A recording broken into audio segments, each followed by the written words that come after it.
Diálogos del pensamiento. ¿Qué puede significar más estar junto a la juventud con una clara conciencia revolucionaria y solamente se siente comprometida en una línea ideológica, política o en una causa? para conducir un pueblo?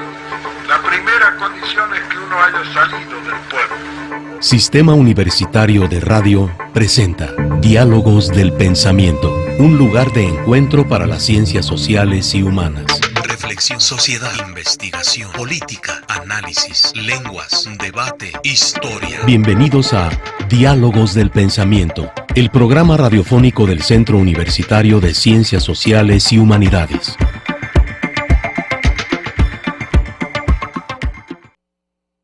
Hola, muy buenas tardes. Muchas gracias por acompañarnos este sábado 8 de septiembre. Estamos aquí de fiesta porque la emisión que tenemos el día de hoy es un programa especial, una entrevista especial para conmemorar, celebrar, reconocer los 10 años de camino de la Cátedra de la Interculturalidad y el Seminario de Epistemologías Decoloniales. Enseguida, entonces, les vamos a estar platicando en torno a este trabajo que han desarrollado esta cátedra y este seminario. En tanto, pues agradezco entonces su compañía en estos diálogos y también a todo el equipo que hace posible esta emisión. En la producción a Fabián Robles, a Luz Cuellar, a Perla López y en los controles a Carlos Guzmán. Por acá también anda Cristian, ya acomodándose en los teléfonos y en las redes. Mi nombre es Almendra Orozco y por acá está Gabino Cárdenas. Hola Almendra, ¿qué tal? ¿Cómo estás? De verdad que es bien importante esta temática que hoy se va a tratar porque nos vincula con una serie de elementos que debemos de considerar para este punto de la interculturalidad tan necesaria en nuestro mundo globalizado, pese o no. Es necesario considerar la interculturalidad en todas sus perspectivas y latitudes. Así que bienvenidos por estar aquí esta tarde. Pues sí, fíjense, déjenles presento quien nos acompaña el día de hoy justamente a darnos cuenta de este camino de 10 años. Aquí en primer lugar a Fortino Domínguez Rueda. Él es actualmente pues el coordinador de esta cátedra de la interculturalidad y del Seminario de Epistemologías Decoloniales. Él, bueno, tiene como formación, es licenciado en Historia, maestro en Antropología Social y también doctor en Antropología Social por la Universidad Iberoamericana. Entre sus principales líneas de investigación se encuentran la migración, diáspora, pueblos indígenas, autonomía y decolonialidad. Muchas gracias por acompañarnos, Fortino. ¿Cómo estás? Hola, muy buen día. Muchas gracias a ustedes por la invitación. Un gusto estar aquí.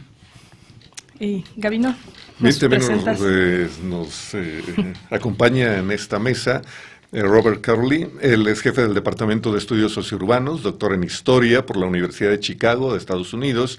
Sus temas de investigación son la historia social y cultural de la Revolución Mexicana y la religión popular, las representaciones del catolicismo social, rebelión cristera y la Unión Nacional Sinarquista, el catolicismo en perspectiva comparada.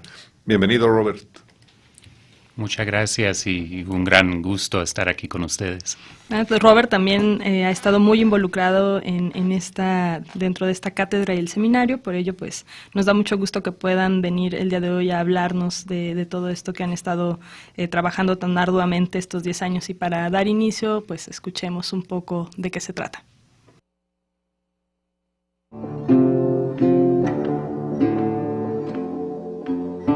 Ideograma. La Universidad de Guadalajara creó en 1994 la Unidad de Apoyo a las Comunidades Indígenas, UASI, con la intención de construir un vínculo directo con los pueblos indígenas originarios, así como con la población indígena migrante asentada en el Estado. En 2007, 13 años después de su fundación, un grupo de universitarios, indígenas y mestizos, miembros de la UASI, proponen la creación de una cátedra y un seminario donde pueda discutirse lo referente a la colonialidad del poder y sus efectos entre los pueblos indígenas, poniendo así sobre la mesa del debate público la urgente necesidad de que la universidad reconociera otros conocimientos a través de la construcción de un diálogo intercultural. Bajo este marco, en 2008 se lleva a cabo la primera cátedra de la interculturalidad y el primer seminario de epistemologías decoloniales, las cuales se han consolidado a lo largo de 10 años gracias a la colaboración interinstitucional que muestra el trabajo colectivo como un camino viable para la construcción y difusión del conocimiento en ciencias sociales. En este recorrido de desobediencia epistémica, como lo llama Walter Mignolo, se ha configurado un espacio de convergencia para destacados investigadores sociales de América Latina que centran su foco de interés en el racismo, el patriarcado, el género, la colonialidad y las apuestas organizativas que los pueblos indígenas están construyendo. Todas estas, cuestiones de vital importancia en nuestra región. ¿Cuál es la pertinencia de abrir este tipo de espacios al debate y reflexión de las ciencias sociales desde América Latina? Luego de 10 años de camino, ¿cuáles han sido los logros y qué nuevos retos se imponen?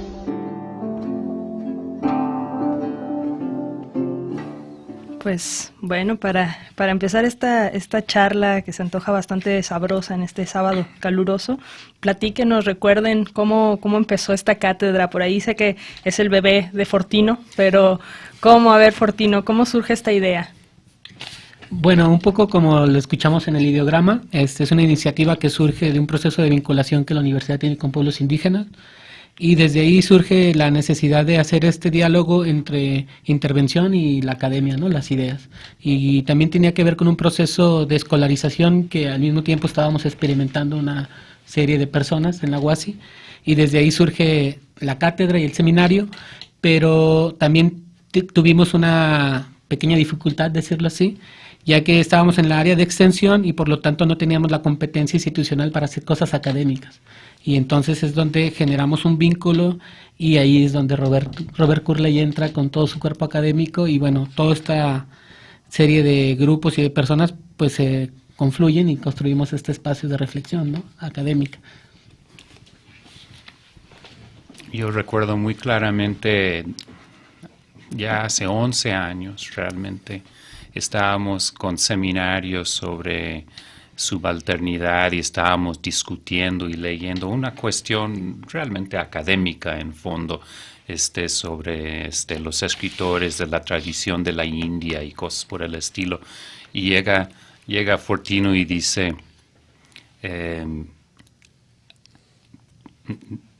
tengo interés en todo eso, pero venía de la UASI, ¿verdad?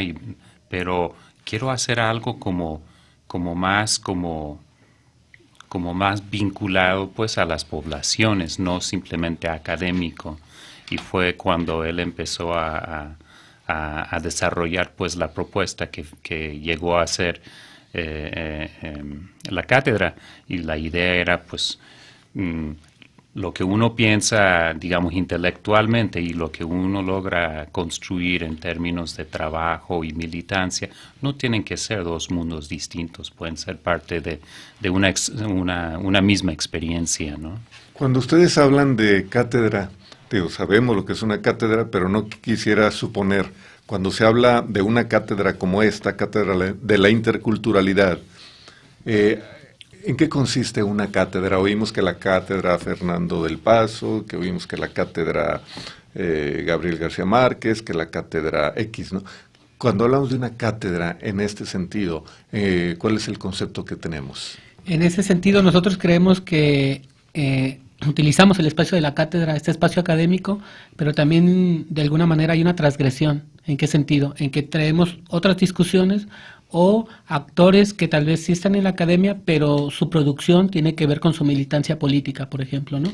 Entonces estamos viendo que se está construyendo un cierto perfil de ciertos investigadores, sobre todo en América Latina, en las últimas 2 décadas. Entonces creemos que ahí es donde tenemos que tener, pensando en clave de Ramón Grosfoguel, un poco esta idea de la complicidad subversiva, ¿no? En términos de que por ejemplo, en términos de colonialidad, y hay que decirlo con todas sus letras, la universidad es un espacio reproductor, ¿no? Y entonces tenemos claro eso de lo que implica el eslogan de cátedra, pero al mismo tiempo creemos que podemos generar un espacio para ver si podemos sacarle un poquito la vuelta, ¿no? Pero y en términos de este apellido de interculturalidad, yo creo que ahí es en 2 claves. Primero, la universidad tiene que reconocer la diversidad epistémica que existe en la actualidad y que la universidad ha dejado de ser si es que alguna vez lo tuvo, este monopolio de generación de conocimiento. Ahora vemos que esto es diverso. Entonces la universidad tendría que entonces aprender, tenemos que aprender, y entonces eso implica un diálogo intercultural con el otro, donde obviamente antes de ponernos a dialogar, creemos nosotros que es necesario poner en evidencia las relaciones de poder que han imposibilitado este diálogo, ¿no? Y entonces después por poder construir un diálogo. Y obviamente es donde la interculturalidad surge como un espacio intermedio para poder construir pues cosas distintas un poco, ¿no? Bien, llevamos, perdón Almendra, llevamos hay tres conceptos clave que para abrir el programa van a ser los carriles. Uno, ya lo comentaron, lo que es la cátedra, pero el otro elemento es la interculturalidad y luego la epistemología decolonial. Creo que son dos puntos que hay que definir para abrirnos e irnos ahora sí que como cuchillo en mantequilla, ¿no? En el programa. ¿Les parece?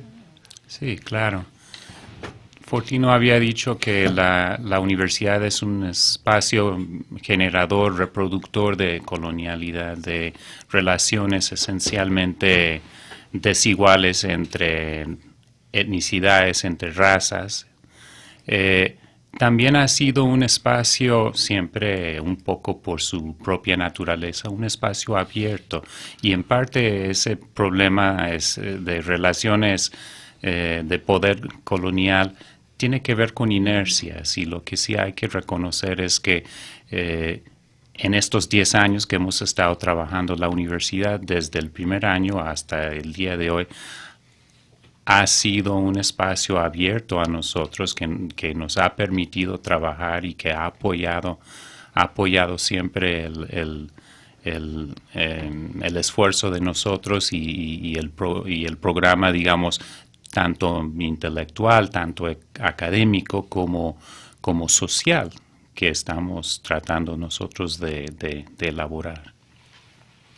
Un poco tal vez volviendo a esta idea de la epistemología decolonial o las epistemologías decoloniales, bueno, tal vez decir rápidamente, la colonialidad implica que las relaciones de poder no terminaron con la independencia de los países en América Latina, ¿no? Lo que vemos más es una persistencia de relaciones de poder, y es donde entra el horizonte de la colonialidad del poder, concepto traído por Aníbal Quijano, ¿no? Sociólogo peruano. La idea entonces de la decolonialidad implicaría obviamente un proceso para una segunda independencia epistémica, generadora de otros conocimientos, ¿no? Ese sería un poco el horizonte. Y yo creo que, enlazándolo con Robert Curley, yo creo que a nivel nacional, incluso regional, la Universidad de Guadalajara nos ha dado el espacio idóneo para poder traer una discusión que hace 15 años no estaba presente en estas latitudes. Y yo creo que la Universidad de Guadalajara, como en otros sentidos, va en un proceso de avanzada. Entonces hay que reconocerlo, ¿no? Entonces estamos muy contentos. Excelente, pues sí, como bien, excelente apuntaje, Gabino, a identificar estas cuestiones no importantes del tema del día de hoy. Antes de ir a nuestro primer corte, pues los invitamos a comunicarse con nosotros para que también se apunten por nuestro paquete de libros sobre ciencias sociales en el 3134-2222, extensiones de la 12801 a la 12803, y también tenemos un pase doble para que puedan asistir ya a los últimos días que queda esta exposición de la tumba de Tutankamón aquí en la biblioteca pública. Entonces, pues apúntense por este pase doble o por nuestro paquete de libros. Déjenos sus preguntas, comentarios sobre el tema y enseguida regresamos. Diálogos del Pensamiento, el programa radiofónico del Centro Universitario de Ciencias Sociales y Humanidades. Regresamos. ¿Cuál es nuestro lugar?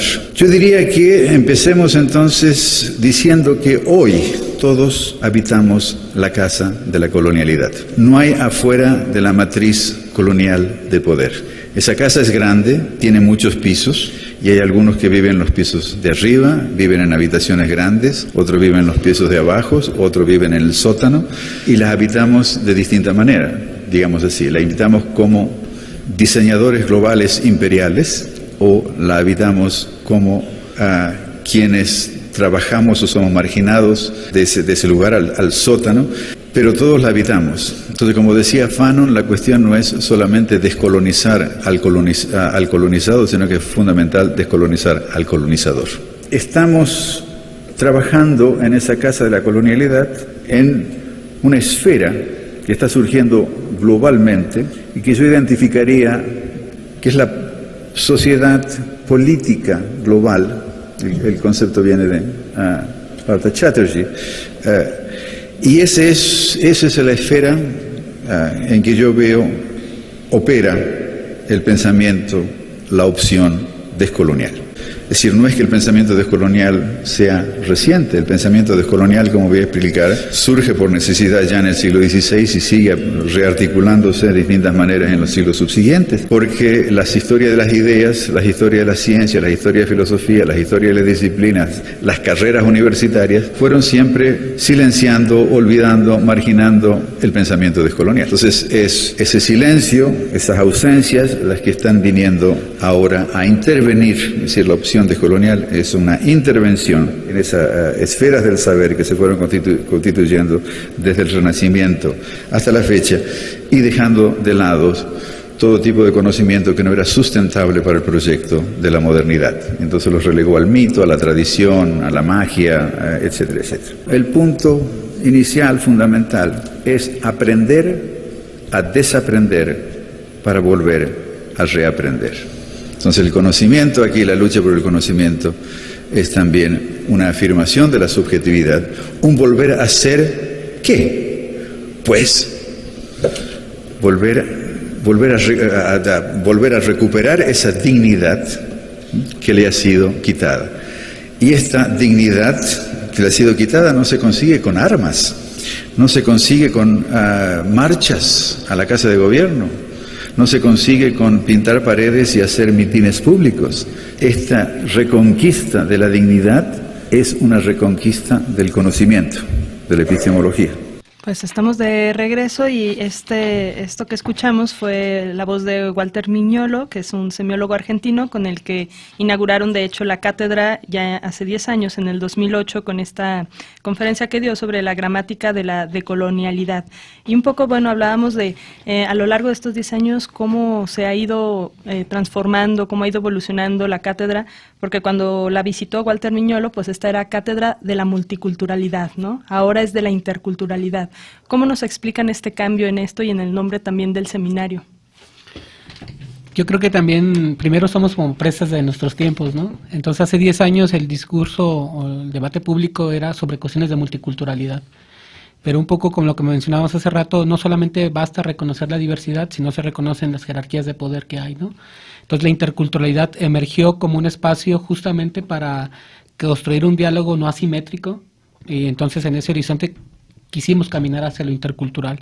Y en relación al seminario, tal vez quienes nos estén escuchando y desde ese tiempo nos siguen, en un principio era el Seminario de Pueblos Indios.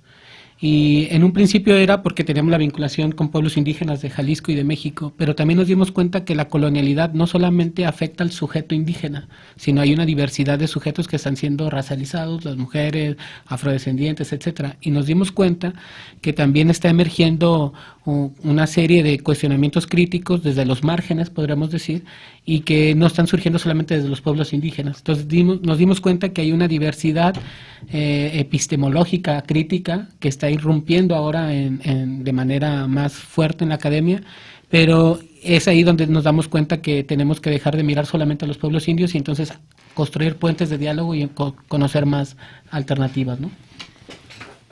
Hay que recordar hace 10 años que la multiculturalidad era y el multiculturalismo era un tema, digamos, muy común, un tema que no aparece en ese entonces, sino empieza realmente a entrar en ese momento en declive.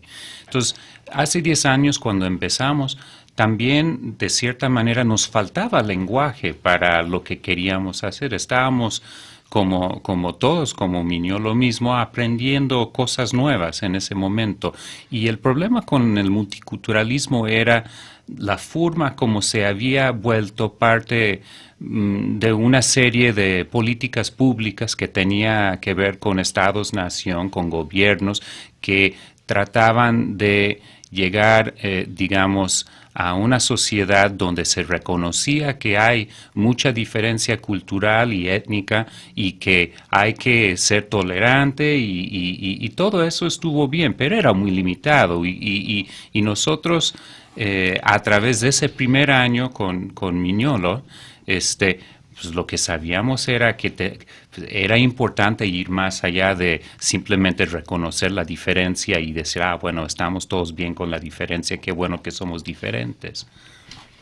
Sí, precisamente el sentido de la cátedra, por ya lo que ustedes están marcando, en el sentido de esta evolución que ha sufrido para bien, por supuesto, porque se ha actualizado y ha ido delimitando una perspectiva epistemológica clara. Creo que nació clara, pero se ha ido perfilando en este sentido del aprendizaje, de la misma delimitación, y que una cátedra sirve precisamente para discutir, para generar nuevas maneras de entender la realidad, de comprender al ser humano. En este sentido, yo quiero preguntarles cuál es la importancia actualmente de trabajar el punto de vista latinoamericano en nuestro continente y qué elementos de decolonialismo prevalecen en nuestras sociedades latinoamericanas. Tal vez podríamos recordar lo que Edgardo Lander, uno de nuestros invitados a estas actividades, habla sobre la colonialidad del saber, ¿no? Cómo también hay un proceso desigual y podríamos hacer cualquier ejercicio de revisar las fuentes bibliográficas de lo que nuestros estudiantes leen, por ejemplo, en la universidad, y nos vamos a dar cuenta que ciertas discusiones y ciertos autores son los que prevalecen ahí, ¿no? Entonces, habría que entender en esa enseñanza que nos han dado estos 10 años que cuando leamos a los franceses, alemanes, etcétera, hay que pensar que es un pensamiento local que se nos ha vendido como universal, ¿no? Y en ese sentido, lo que tenemos que reconocer entonces es ir a ver nuestro pensamiento local, en este caso latinoamericano. Ojo, también no hay que esencializarlo, porque también como que se genera esta figura de, entonces, como somos de América Latina, entonces tenemos como, yo creo que no, pero más bien hacer ese ejercicio de ver cómo está emergiendo desde América Latina un pensamiento distinto, y tiene que ver sobre todo con esta idea de entender primero cómo estamos en un contexto de guerra. Eso lo hemos aprendido, cómo el racismo y el patriarcado siguen operando en esta sociedad, y obviamente de ahí nos ha llevado a cómo construir este elemento de mirar críticamente las relaciones de poder del Estado, ¿no? Entonces, toda esta emergencia de pensamiento se puso tal vez como en la palestra a partir de la década de los 90, pero como bien decía Miñolo, el pensamiento crítico decolonial viene desde el momento mismo del proceso de colonización, y esto nos sirve a nosotros también para entender cómo no todo va a venir de la academia en ese sentido, y hay mucha gente que ha participado en este proyecto que no viene justamente de la academia, sino viene de proyectos de intervención, de hacer radio comunitaria. Entonces es algo que se está también haciendo muy flexible, y obviamente también en ese ejercicio de recuperar lo académico de América Latina, también tenemos que entender que como académicos de la universidad tal vez tenemos que empezar a escuchar en vez de hablar tanto. Yo creo que también una de las lecciones ha sido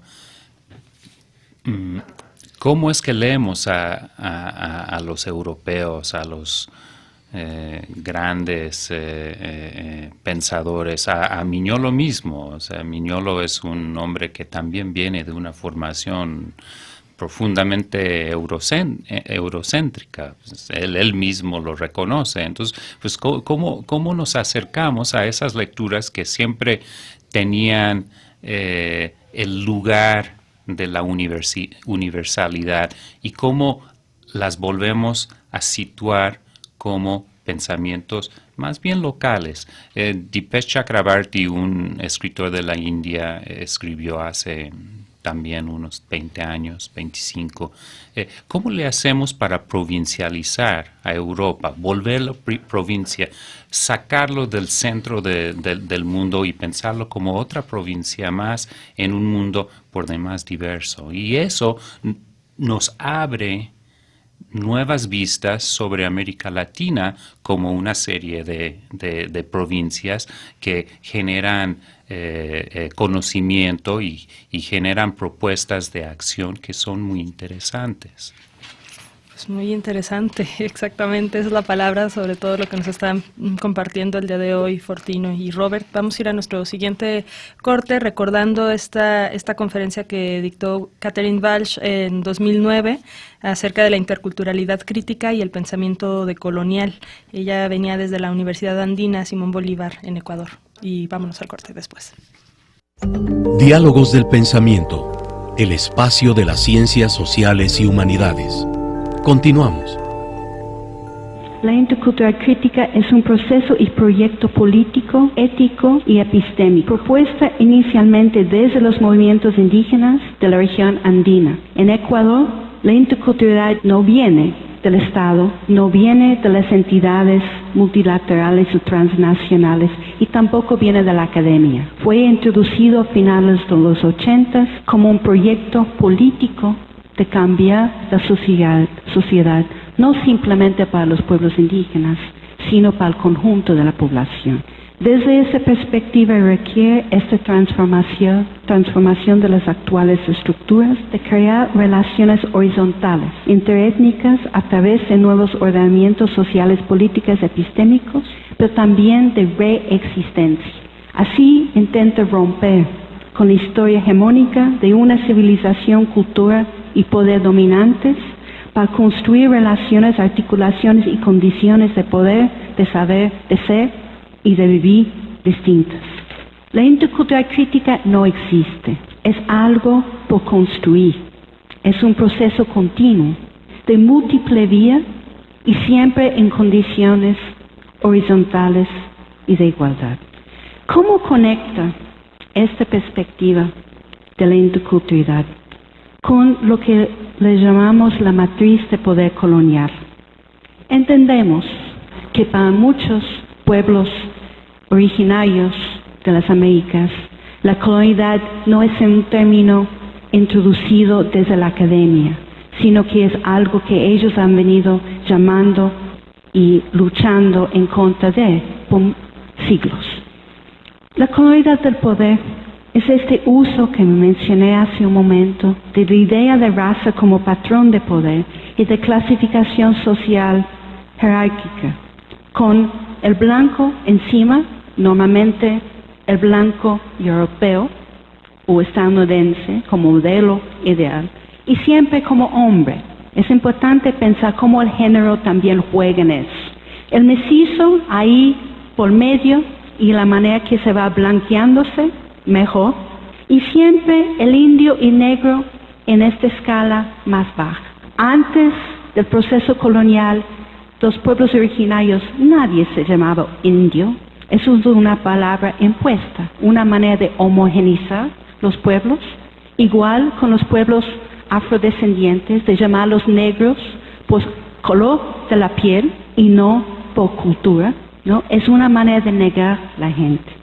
Esta noción del eurocentrismo como perspectiva única de conocimiento, que descarta la posibilidad de otras racionalidades epistémicas y bases de conocimiento, que hace imposible pensar que los pueblos indígenas o afrodescendientes producen conocimiento. Pues ahora sí, esto que escuchamos fue de la voz de Catherine Walsh, que bueno, por supuesto a lo largo de estos 10 años pues han venido tanto, como ponentes, tanto hombres como mujeres, pero por ahí platíquenos cuáles han sido a lo mejor lo que ustedes consideran en este corte de caja que ha sido un tema pendiente dentro de la cátedra y el seminario. Yo creo que en los últimos años lo que nos ha motivado y lo que ha llevado la planeación y la realización de la cátedra y el seminario ha sido cómo vamos más allá de una discusión sobre el lugar de los pueblos indios en el pasado, presente y futuro, y entender de qué manera diferentes actores, ya se llamen indígenas, ya se llamen afrodescendientes, ya se llamen mujeres,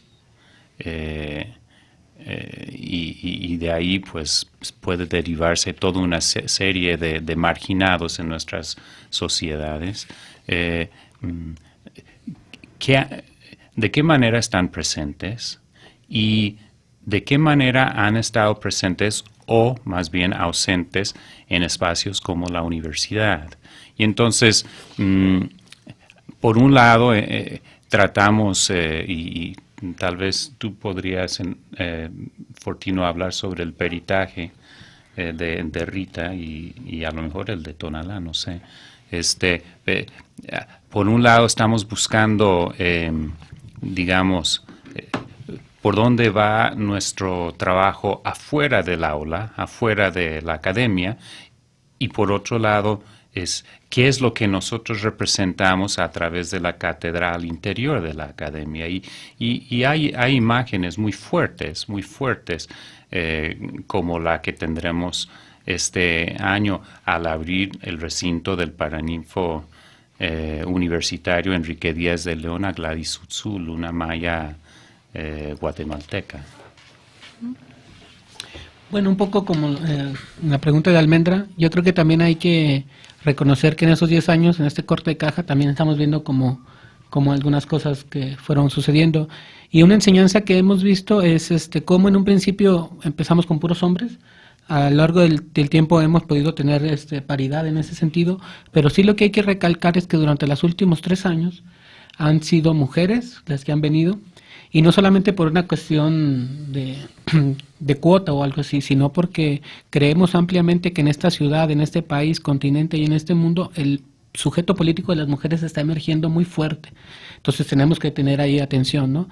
Y bueno, en el caso de Rita Segato, Rita hizo un ejercicio que es hacer un peritaje antropológico en el caso de Guatemala, donde demostró la esclavitud sexual a la que fueron sometidas mujeres indígenas durante la guerra en Guatemala en los 80, y eso generó que algunos militares fueran presos, por ejemplo, ¿no? Entonces se habla de esta vinculación. Entonces que ella viniera, nos explicara eso, incluso que nos comentara algo que a veces en la academia no hablamos, que tiene que ver cómo nosotros como investigadores en nuestro cuerpo o emocionalmente también tenemos una repercusión de los temas que investigamos, ¿no? O sea, ella nos comentaba que habló millones de veces con las mujeres que le contaban los relatos a las que fueron sometidas, y obviamente eso también a ella la cargó, ¿no? Entonces son formas como que también estamos viendo de humanizar también un poco la academia, ¿no? Y de ir un poco con humildad, pero sí, las mujeres yo creo que ahora están siendo importantes, y nosotros lo estamos tratando de hacer con respeto, porque también vemos que en el movimiento puede ser como que queremos colgarnos o algo así, más bien nosotros queremos pues seguir aprendiendo, ¿no?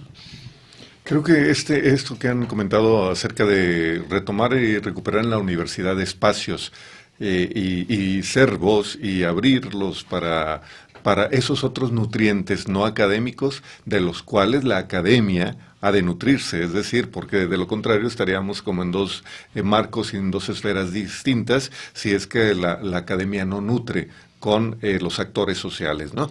En este marco mismo, ¿cuáles han sido los grandes temas eje que la academia ha venido trabajando o aportando en los temas principales de discusión, digamos, los que se han puesto sobre la mesa, tanto hombres como mujeres, y cuáles son los planteamientos epistemológicos que las mujeres han sostenido en la cátedra? Bueno, yo creo que uno de los temas que también que emergieron durante esos años es la cuestión del racismo. Y eso es particular porque en el contexto mexicano no hay espacio para hablar de racismo. Y nosotros creemos que el racismo es algo fundamental para entender la realidad actual del país, ¿no? Eso por un lado. La cuestión del patriarcado, eso también ha sido fundamental. Y ahí yo creo que la enseñanza de Rita Segato, aunque tal vez suena cliché, pero esta idea de cómo el patriarcado, la primera víctima del patriarcado son los hombres, ¿no? Y en ese sentido, yo creo que podemos hacer una reflexión que las mujeres ahora sí están construyendo alternativas al patriarcado, se juntan, hay toda una diversidad de movimientos.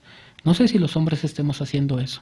No sé si nos juntemos a hablar sobre cómo el patriarcado funciona y opera sobre nuestros cuerpos. Yo creo que esa es una enseñanza que también hay que traer y hay que hacerlo con humildad y respeto.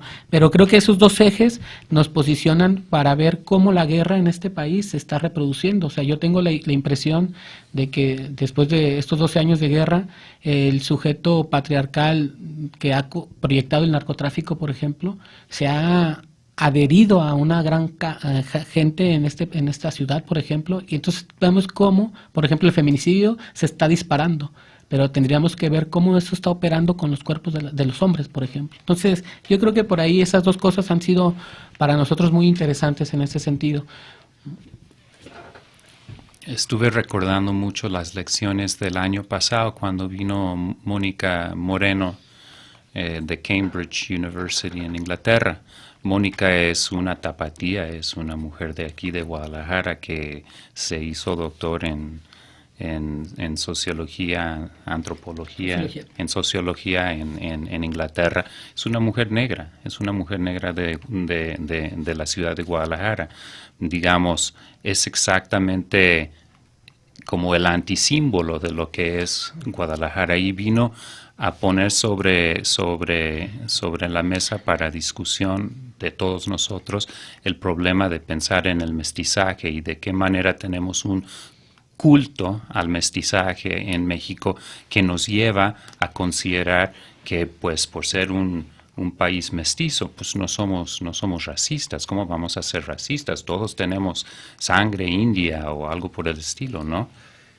Y entonces lo que Mónica nos fue demostrando de manera magistral el año pasado fue de qué manera el mestizo y el mestizaje entran en una dinámica que en fondo es racista sobre color de la piel, sobre el supuesto de diferentes razas y sobre, digamos, la valorización de lo más blanco sobre lo menos blanco. Pues bueno, justamente con estos temas que nos están presentando, poniendo sobre la mesa, me gustaría irnos al corte escuchando esta cápsula de Ramón Grossfogel, justamente acerca del racismo, ¿no? Las reflexiones que planteó en el 2016 en esta conferencia hacia una teoría fanoniana del racismo, y enseguida regresamos, quédense con nosotros. Les recordamos, tenemos libros y un pase doble para que vayan a conocer esta exposición del el oro y la maldición de Tutankamón en la Biblioteca Pública.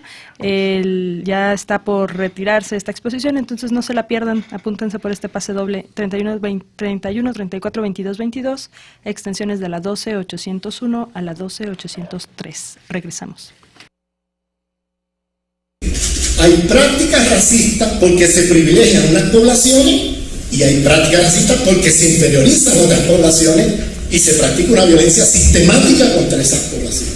Por eso es que insisto, el problema no es ese, el problema es que las instituciones llevan allí de alguna manera un sedimento que tiene una larga duración en términos históricos que viene desde la colonia, desde la historia colonial, donde hay unas prácticas institucionales que se privilegian unos grupos sobre otros. Pongo otro ejemplo. En la universidad occidentalizada se privilegia el pensamiento fundamentalmente de hombres de 5 países. La primera vez que yo escuché eso, a mí me chocó, y lo escuché de Boaventura de Sosa Santos, el sociólogo portugués. Cuando miran los currículos y cuando miran el canon de pensamiento de las humanidades y las ciencias sociales, se privilegia fundamentalmente un hombre francés, un hombre alemán, un hombre británico, un estadounidense y por ahí, por el lado secundariamente un italiano. Tienes hombres de 5 países, o sea, que son el canon de pensamiento de las ciencias sociales y las humanidades hoy día. Porque siempre nos remitimos a un pensamiento producido por hombres de estos 5 países. ¿Qué pasó? ¿Cuándo pasó eso? ¿En qué momento de la historia? Es que hubo 4 genocidios epistemicidios en el largo siglo XVI, donde se fundó la epistemología moderna, en el cual se inferiorizó a través de genocidio, epistemicidio, destrucción física de seres humanos y destrucción de estructuras de conocimiento, a través del cual se privilegió a los hombres occidentales en la epistemología de la modernidad. Es decir, genocidio, epistemicidio contra judíos y musulmanes en la conquista de Al-Ándalus, quema de bibliotecas, etc. Genocidio, epistemicidio en la conquista de las Américas contra los pueblos indígenas, quema de bibliotecas, porque los métodos que usaron en la conquista de Al-Ándalus los extrapolaron a la conquista de las Américas. Luego tienes la conquista de africanos que fueron secuestrados masivamente en África y luego transportados por la fuerza a las Américas para ser esclavizados acá, a través del cual se practicó un proceso de genocidio epistemicidio. Y el cuarto es el genocidio epistemicidio contra mujeres que fueron quemadas vivas, acusadas de brujas. Esto está pasando al mismo tiempo. Estos 4 genocidios epistemicidios están pasando al mismo tiempo en la formación del mundo moderno. Es decir, la modernidad se funda sobre estructuras racistas y sexistas, sobre estructuras de dominación racial y dominación patriarcal.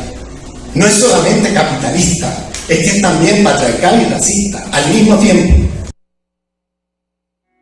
Detrás de la puerta habitan los diálogos del pensamiento. Regresamos. Lo que yo afirmo en el libro Las nuevas formas de la guerra y aquí es que hay un cambio en la guerra. O sea, la propia Elizabeth Odio en su ensayo sobre la historia de la guerra dice: al oír los relatos de la exguerra de Yugoslavia, tuve la clara sensación de que hay formas nuevas de crueldad, que ciertas formas de ataque al cuerpo de las mujeres se han exacerbado, ella dice. Apuntando aquí a lo que me aferro para hablar de que en la historia de la guerra hay una discontinuidad. Si antes el daño sexual, o sea, el ataque a las mujeres, la anexión de las mujeres como territorio, o sea, al anexar un territorio conquistado, un territorio de otro pueblo, se anexaba el cuerpo de sus mujeres por su afinidad semántica con lo territorial, o sea, se inseminaba el territorio y el cuerpo de las mujeres. Y eso era algo que acompañaba las guerras. Hoy a mí me parece que la discontinuidad es que el daño a las mujeres es un objetivo bélico. Y eso no es lo mismo, no es así. Ese daño es un daño intencional y focado, o sea, deliberado y no colateral, sino central, una de las formas de la guerra. A lo largo de la historia natural, nunca hubiera sido posible saber en un momento inmediatamente anterior cuál especie sería capaz de sobrevivir al próximo evento catastrófico. No es que la especie mejor sobrevivió, no es el darwinismo social que es una equivocada interpretación de Darwin. La historia natural ha sido una ruleta rusa. Han acontecido catástrofes todo el tiempo, a lo largo del tiempo, y seguirán sucediendo. Y en esas catástrofes nunca fue posible saber cuál era la especie que tendría un organismo adaptado al mundo que siguió a la catástrofe. Entonces, de alguna forma, es posible adaptar eso a la existencia humana. Cuando venga la próxima catástrofe, que va a ser mucho más probable que todas las anteriores, porque ahora las catástrofes tienen también causa humana, no sabemos cuál de los pueblos será el que podrá darle a nuestra especie un futuro. ¿Será Nueva York? ¿Será París? ¿O será alguna aldea que está en el medio de un santuario amazónico, por ejemplo? Es muy probable que no sea una gran urbe, ¿no?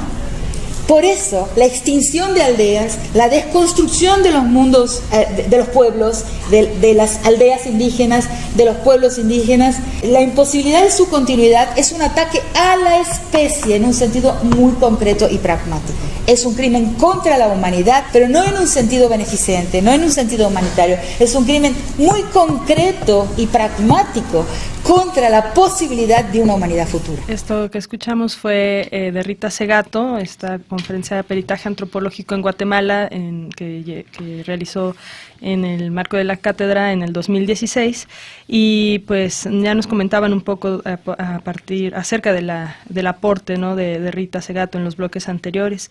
Pues ya se nos está acabando el tiempo y pues definitivamente no queremos irnos sin saber qué nos tienen preparados para este año en la cátedra y en el seminario. Invítenos, compártanos. Muy bien, va una cordial, cálida invitación de parte de la cátedra y el seminario. Habría que decir de entrada que institucionalmente es un trabajo conjunto entre la Biblioteca Pública del Estado de Jalisco, la UASI, la Unidad de Apoyo a las Comunidades Indígenas, y el CUCH, el Centro Universitario de Ciencias Sociales y Humanidades. Y desde hace años cada, digamos, oficina, cada rincón de la universidad ha estado aportando parte de los fondos para que todo esto se pueda realizar, lo cual pues es algo verdaderamente importante. Nuestra invitación este año es para que vengan a celebrar con nosotros la cátedra que va a impartir la doctora Gladys Tzotzil de Guatemala. El nombre, el título de la cátedra es Voluntad de Vida, Mujeres Indígenas y Tierras Comunales. Eso va a ser el martes 25 de septiembre a las 7 de la tarde en el Paraninfo Universitario Enrique Díaz de León. ¿Se necesita inscripción previa o está abierta al público? Los que quieren recibir, está abierto al público, Okay. es gratis, está abierto al público. Por favor, que vengan todos. Los que quieren recibir constancia de asistencia deberían de registrarse en nuestra página de internet. El día siguiente, miércoles y jueves, 26 y 27, de 10 en la mañana a 2 de la tarde, en la Biblioteca Pública del Estado de Jalisco, el Seminario de Epistemologías Decoloniales va a estar a cargo de la doctora Alicia Castellanos y la doctora Gladys Tzotzil. El título del seminario es Crisis Civilizatoria y las apuestas organizativas de los pueblos indígenas en Guatemala y México. Y el 28 de septiembre, que es viernes de esa semana, vamos a tener un conversatorio en el Centro Universitario de Ciencias Sociales y Humanidades, el CUCH, el campus de la Normal, que se llama Pueblos Indígenas, Universidad y Capitalismo, investigar para qué. Y ese conversatorio va a ser un espacio horizontal, abierto, donde pueda armarse un diálogo, un debate rico con nuestras invitadas. Entonces, pues, están todos cordialmente invitados y pues los esperamos allá. ¿Para el seminario y para el conversatorio se requieren lecturas previas e inscripción también? Quien quiere inscribirse puede entrar a nuestra página de internet www.cátedra de la Interculturalidad, incluso es parte de la página del CUSH, y ahí pueden encontrar los textos que han enviado las invitadas, y también hay una sección de registro donde pueden poner sus datos y obviamente ya entra a la base de datos, ¿no? Pues platíquenos, gracias, ya nos informaron qué vamos a tener, por favor todos apúntenlo en su agenda y asistan. Próximo 25 de septiembre hasta el 28 de septiembre se llevará a cabo esto, ¿no? Hay actividades todos los días, 25, 26, 27 y 28. Y ya en los últimos minutos de reflexión, los últimos 3 minutos que nos quedan, ¿cómo ven la cátedra? ¿Hacia dónde tendría que dirigir sus esfuerzos? Bien, ahí nosotros ahora en este corte de caja estamos planteando como 4 caminos a explorar ahora. Primero vamos a la construcción de una revista electrónica, un espacio para las ideas y escribir, ¿no? Y eso lo estamos construyendo. Entonces, una cosa es la revista. Hay otro espacio o otra idea que nos ronda mucho por la cabeza, que es esta cuestión de que nosotros queremos salir de la universidad, más no abandonarla. O sea, eso hay que dejarlo claro, ¿no? Pero en esta idea de salir, de la universidad, entonces tenemos que ir a construir relaciones con ciertos sujetos. Y en específico, la comunidad indígena de Tonalá, que no es reconocida por el Estado como indígena, nos han pedido realizar un peritaje antropológico para justamente determinar si son indígenas o no, ¿no? Entonces, en este proceso de vinculación vamos a ir a caminar con la comunidad indígena de Tonalá para ver cómo el conocimiento de la universidad pueda servir para un proceso de lucha. No sabemos, vamos a explorar por ahí, ese es otro camino, ¿no?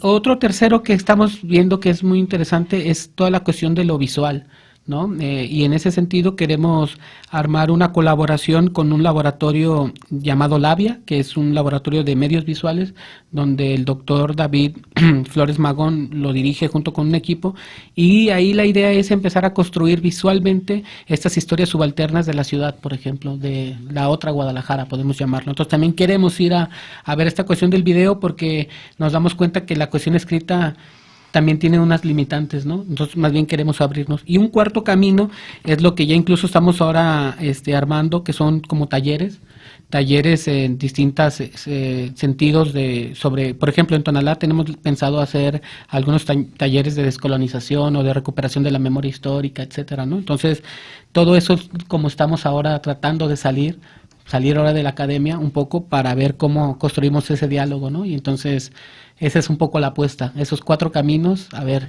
hacia dónde nos llevan o qué sale, ¿no? Pero por ahí va. Excelente, pues antes de que se nos acabe el tiempo, también agradezco a todos los que se pusieron en contacto con nosotros, como Max Demian Rangel, que él señala que es de vital importancia el estudio de las epistemologías decoloniales. También Ruth Vanessa Barajas manda saludos al programa, dice que nos está escuchando, que nos escucha todos los sábados desde el Museo de la Ciudad donde trabaja. Qué bueno, Ruth, gracias por comunicarte. Pedro Israel también dice que este es un tema con mucho trabajo por realizar en nuestra sociedad, y manda saludos pues a nuestros invitados, Robert y Fortino. También por acá Ramón Gómez manda saludos a todo el equipo y felicitación a los invitados, dice que es un excelente tema. Gracias, Ramón, saludos. Gonzalo Nava también manda saludos a Fortino, y Aldo Serrano Mendoza, él dice que el tema que estamos discutiendo el día de hoy está muy interesante. Cristian Arriaga, él pregunta qué diferencia, bueno, lo discutimos un poco al principio, ya no nos da tiempo, la diferencia sobre el multiculturalismo y el pluralismo. Bueno, ojalá asista Cristian Arriaga a la cátedra y ahí se le develen todas sus dudas, ¿no? Pues no me queda más que agradecerles, felicitarlos por este trabajo que desarrollan desde la investigación, pero también en la vinculación, ¿no? Que no se quede en las aulas y que vengan 10 años más. Finalmente, pedirles ayudas para entregar estos regalos. Si me ayudan con un número del 1 al 11, a ver quién se lleva nuestro paquete de libros. 7. 7, felicidades a Joel Alberto Interian Gómez. ¿Y quién se lleva este pase doble? 1 al 15. 4. 4, felicidades a Carlos Alberto Mendoza Blanco. Por favor, Carlos Alberto y Joel Alberto Interian, vayan a nuestras oficinas a recoger estos regalos. Los esperamos de lunes a viernes de 10 a 3 de la tarde, y busquen cómo encontrarnos en nuestro Facebook, porque se nos acaba el tiempo y nos tenemos que despedir. Buen sábado a todos. Buenas tardes. Reflexión, sociedad, investigación, política, análisis, lenguas, debate, historia. Gracias por acompañarnos en una emisión más de Diálogos del Pensamiento, un lugar de encuentro para las ciencias sociales y humanas. Hasta la próxima.